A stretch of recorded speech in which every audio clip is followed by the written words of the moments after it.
We promised it to you folks that were watching the Hannibal TV on WrestleMania weekend coverage, and here he is. We're going to figure this one out once and for all. Al Snow, welcome back to the show. You're a big favorite, I know, on the Hannibal TV. How are you? Before we get to the situation at hand, tell us how you're doing and what you're doing. I'm doing great. I have my academy in London, England, where I do train wrestlers now. I still work as an agent or producer for TNA. I still wrestle. I also do magic for the blind.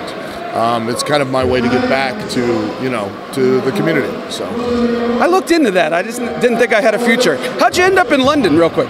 I met my business partner, and I decided to do it there simply because I had access to Doug Williams, James Mason, a number of guys who had genuine years of experience that, in my opinion, I feel that wrestling academies or wrestling schools are no different than a university.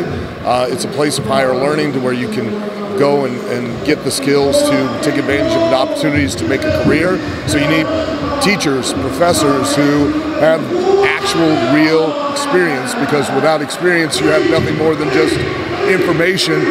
And to be quite honest, there's not a person in this room that doesn't have the exact same information.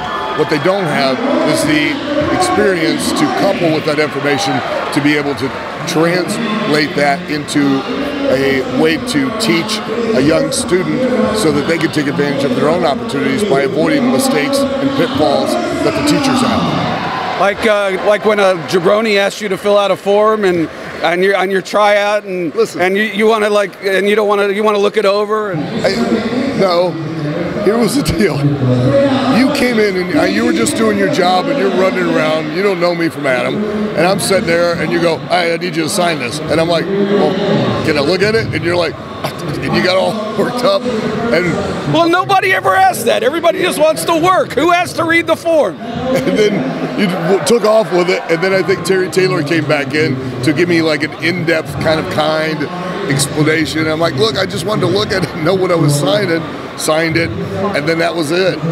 Yeah, that's sort of the way I remember the story. I thought I handed it to you, and then Terry Taylor had seen us talking, so I explained to him what was going on. Could that have been possible, or was I totally wrong? It's probably. I don't know. I didn't know if Terry was in the room or not at the time, but and it was just the entire situation was completely very confusing situation for me. Well, I am glad that we caught up with you, and I apologize if I offended you. Not at all. You didn't offend me. Glad to see you're doing great, and I know there's a hotbed of talent in England. So I mean, they are a lot of great guys. The wrestling business is doing phenomenal there. I'm very happy for everyone there in England, and I hope that they can take the boom that they have right now and ride it for as long as they possibly can. Well, I wish you the best of luck. I'm glad we finally got to hash that out. I don't have a black eye, and we're cool. Thank you so much, Al Snow. Carrying that around with me for years. Friend of the show.